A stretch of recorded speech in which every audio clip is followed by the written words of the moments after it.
Guys ನೋಡ್ತಾ ಇದ್ದೀವಿ Akshay Pigeon loft YouTube channel. ನಿಮಗೆ ಸ್ವಾಗತ ಸುಸ್ವಾಗತ. ಎಲ್ಲವನ್ನೂ ನಮ್ಮ ಅಣ್ಣ ಬಿಟ್ಬಿಟ್ಟು ನನಗೆ ಸ್ನಾನ ಮಾಡ್ಕೊಳಕ್ಕೂ ಬಿಟ್ಟವನೆ. ನೋಡ್ಬೋದು ನಮ್ಮ ಪಟ್ಟೆ ಎಷ್ಟು ಚೆನ್ನಾಗಿ ಗ್ರೋತ್ ಬಂದಿದೆ. ಇವತ್ತಿನ ಟಾಪಿಕ್ ಬಂದು ಮರಿ ಮಾಡಿಸಿದಾಗ ಅವಕ್ಕೆ ಹೆಂಗೆ ಒಳ್ಳೆ ಗ್ರೋತ್ ಬರೋ ಥರ ನೋಡ್ಕೊಳೋದು ಅಂತ ಇವತ್ತಿನ ಟಾಪಿಕಲ್ಲಿ ನಾನು ಹೇಳ್ಕೊಡ್ತಾಯಿದ್ದೀನಿ. ಹೆಂಗೆ ಅಂದರೆ ನೋಡ್ಬೋದು ನಮ್ಮ ಗಣ್ಣು ಅವಳ ಅಪ್ಪ ಅಮ್ಮ ಎರಡು ಸೈಜ್ ಅವೆ. ಎರಡು ಸೈಜ್ ಇರೋದ್ರಿಂದ ಪಿಲ್ಲೆನೂ ಸೈಜ್ ಬರುತ್ತೆ, ಚೆನ್ನಾಗಿ ಬರುತ್ತೆ ಗ್ರೋತ್ ಪಿಲ್ಲೆದು.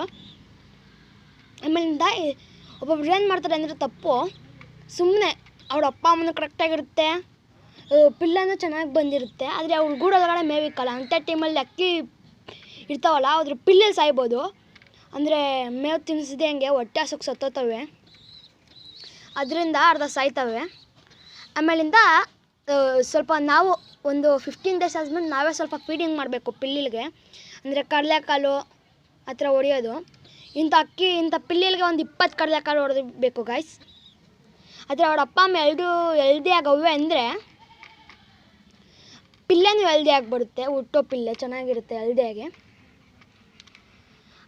ಪಿಲ್ಲೆ ಹೆಲ್ತಿಯಾಗಿದ್ದಾಗ ನಾವು ಚೆನ್ನಾಗಿ ಕಡಲೆಕಾಳು ಹೊಡೆದು ಚೆನ್ನಾಗಿ ನೋಡ್ಕೋಬೇಕು. ತಿರ್ಗಾ ನಾವು 3 ಪಟ್ಟ ಸತ್ತೋಗಿದ್ವಲ್ಲ ಹೆಂಗೆ ಅನ್ನೋದಂದರೆ, ನಾವು ಗೂಡು ಕ್ಲೀನ್ ಮಾಡಲ್ಲ.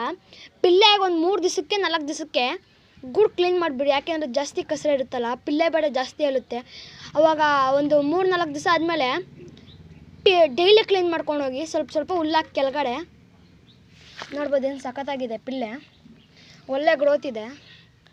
ಯಾವುದ್ರಲ್ಲಿ ಬಂದಿದೆ ಅಂತ ಕಮೆಂಟ್ ಮಾಡಿ ಗಾಯ್ಸ್, ನನಗೂ ನೀಟಾಗಿ ಗೊತ್ತಾಗ್ತಾ ಇಲ್ಲ ಇನ್ನು. ನೋಡ್ಬೋದು ಚೆನ್ನಾಗಿದೆ ಪಟ್ಟ. ಆಯ್ತಲ್ಲ, ಇವತ್ತಿನ ವಿಡಿಯೋಗೆ ಏನು ಮಾಡ್ತಾ ಟೇಕ್ ಕೇರ್, ಬಾಯ್. ನೆಕ್ಸ್ಟ್ ವಿಡಿಯೋ ಹಾಗೆ ಲೈಕ್ ಮಾಡಿ, ಶೇರ್ ಮಾಡಿ, ಕಮೆಂಟ್ ಮಾಡಿ, ಹಾಗೆ ಸಬ್ಸ್ಕ್ರೈಬ್ ಆಗೋದು ಮರಿಬೇಡಿ ಗಾಯ್ಸ್.